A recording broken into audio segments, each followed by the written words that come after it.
I grew up as a Stones fan, and I never dreamed that I would be able to do this. And that's basically to introduce the greatest rock and roll band of all time, the Rolling Stones.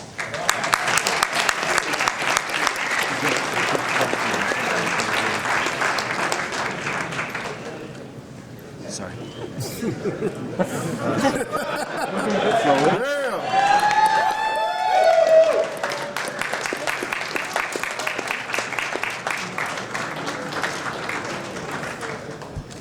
As they're coming up, we'll take this opportunity for still photos with the flashes. So here's your time to take the shot with the flashes. Down in front, please. Stills down.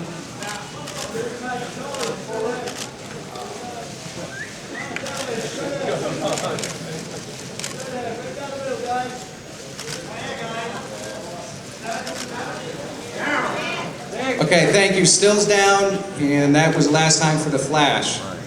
So before we get to questions, we do know that Mick would like to say something. Well, I was just going to say we're very pleased to be back in Detroit. We had a great show here earlier in 2005, and we remember I think we were the first concerts to play in the Ford Field, so we're looking forward very much to playing there again. And we welcome you all here today. If you want to ask us any questions that we can get to, we're happy to do it. Please identify yourself by your name and your outlet. And once again, we do have microphones. And we'll start over here with Rick Delander. Rick Delander, Chicago Sun-Times. Mr. Jagger, do you and your mates still feel any allegiance or, shall I say, sympathy for the devil? That's a good football question. I thought you were going to ask if we have any allegiance with any of the teams. You know, do we know anybody on the teams? Do we know any managers? Do we know any owners? I don't need to know the basis. Yes, exactly. Thank you very much. Go over here with Kevin Fraser. Guys, Kevin Fraser, Entertainment Tonight. Being that there was a slight controversy about the lack of Motown talent in the halftime show, will you guys pay homage to Detroit and its Motown heritage in your performance at all? You mean, are we going to do like a Marvin Gaye tune? Or something.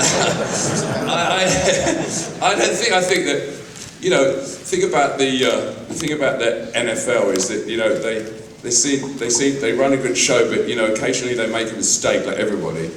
And, you know, but they were quick to rectify it, you know, and I think that was pretty good, you know, and I think that Motown's pretty well represented as a label and you know, with Aretha as a representative also of people that still live here. Detroit, many years ago.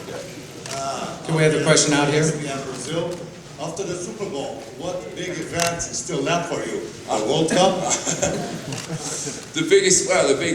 The other big event that ref for us is, as you know probably, is we're going to Rio de Janeiro and we're playing a concert on the beach there, which is going to be a lot of people. I don't know, they say it's going to be 1.5 million people on the beach, but we wait and see. But it's going to be a lot of people anyway, so we look forward to that.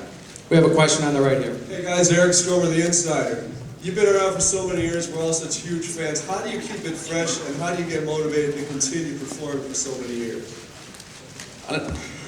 I think that sometimes you don't feel very motivated. I'm sure that applies to everyone. Like you go in a sports team, sometimes you know you're not totally motivated some nights, and as soon as you get out there, the audience really gives you that extra buzz, you know. And as far as we're concerned, you get to some places, you're in the middle of the winter, you've got a cold, you feel like crap.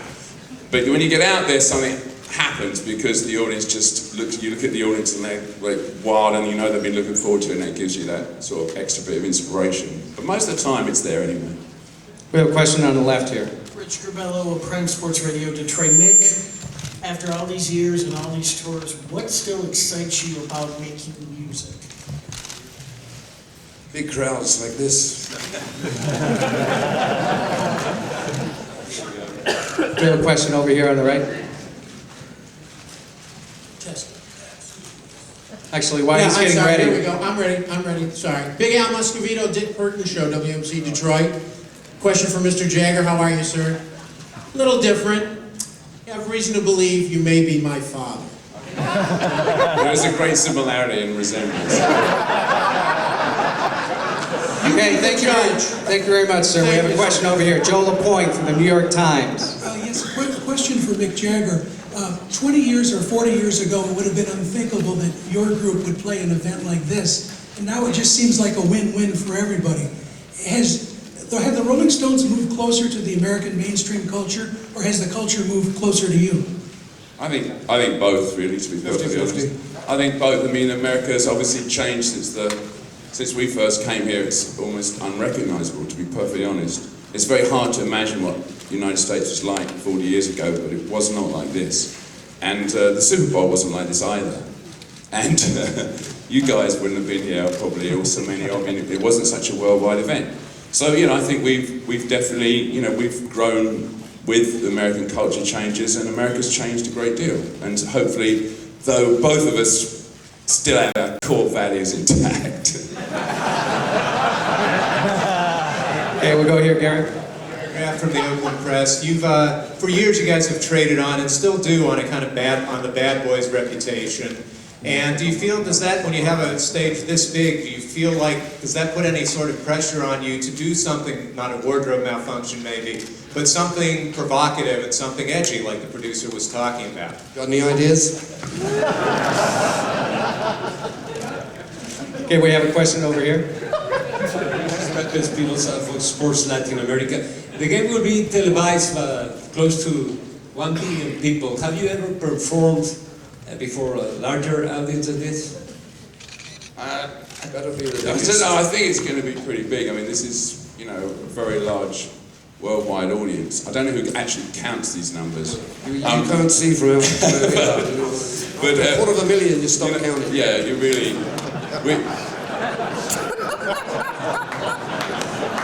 Okay, we have one in the back here. Mick, if you don't mind, I'm going to ask a question you thought was going to be asked earlier. I'm straight in the back. John Radigan from FSN, way back here. Hello. Yeah. Do you have a favorite American football team? No. Do you know much about the game? Do you like it? I lived in New York for a long time in the 70s and 80s, in those days, and I did follow football a lot. I mean, I go back, I can remember Lynn Swann, I can remember him playing, I can remember the levitating leap, I go back to that, but I must say I haven't really been following football in recent years. I've been following more soccer. Tiffany Wicks is actually our sport. That's it, he's good. We'll go with a question over here. Mike Gastineau from KJR Radio in Seattle. How tough is it with all the material you've got to boil down the 4 or 5 songs you want to play? How tough is it to come up with that list? We won't get in 4 or 5 in the 12 minutes, I don't think. We have to boil down to 3. Boil down to 3. It's hard, but I mean... It's hard boiling. It's a hard kitchen we live in. We have a question, second row here, please. Thank you. Robert Hirogi from BRD Broadcast Marketing. Gentlemen, it seems like in today's day and age, we have one-hit wonders. Why don't we have people like you anymore who produce hit after hit after hit? Thank God. We have a question right here in front. Good afternoon, gentlemen. Paul Hertner from Fox here in Detroit. Wondering if, given the debacle from a couple of years ago, whether the NFL is taking an extra interest in what songs you're performing and in what manner, that sort of thing. Well, the network television they're always worried about how many times you're going to say fuck on the air, basically. And I had a bit of a crisis this morning because they heard that Aretha was going to strip while she was doing the Star Trek Man. But all this is, will all be worked out on the night, and I don't think, they needn't worry about it. Just calm down more and take life as it comes. We have a question on the left here, please. Hey, New York City News Radio 710 Cairo. How's your songwriting style changed these years as opposed to what it was early on in your career? And how do you keep looking so young? Oh, it's a sweetheart. I blinded this guy. This guy is my father, really.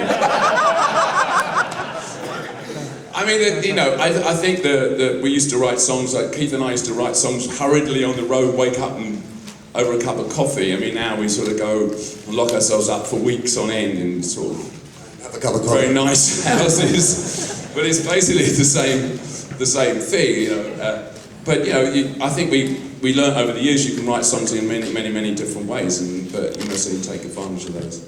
We have a question in the back center. Alex Ferguson, Sky Sports, UK. Is there any wave to me? Right in the center. There you go. Yeah, any chance of hearing Sympathy for the Devil? Well, right now, hang on, it's a bit early. If you could, that would be great. If you take allow me to. We have a question here in the left here.